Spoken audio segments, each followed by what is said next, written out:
कर्म के कारण यह तो बात है ही नहीं कि संसार कर्म के कारण चल रहा है। कर्म के कारण नहीं चल रहा, अपने अज्ञान के कारण, अपनी रुचि के कारण चल रहा है। अपन को ही संसार की रुचि है बहुत है, और इंद्रिय भोगों में सुख की कल्पना। क्यों? अब कम से कम जवानी होती है, 20-22 साल के छोकरे होते तो इंद्रियों में सुख की कल्पना करें तो समझ में आता है?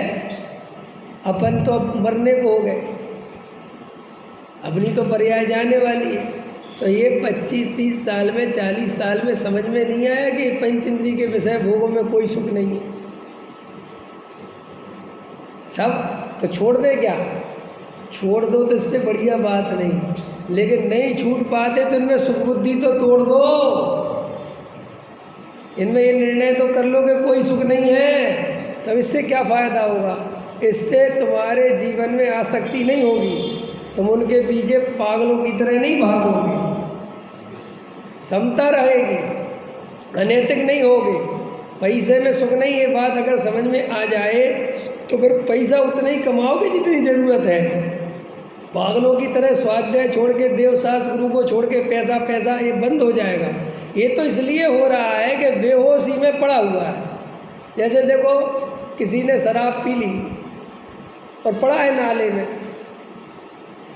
और कुत्ता आके उसके मुंह पे बाथरूम कर रहा है और वो चाट रहा है, तो ये कब तक हो सकता है ऐसी घटना?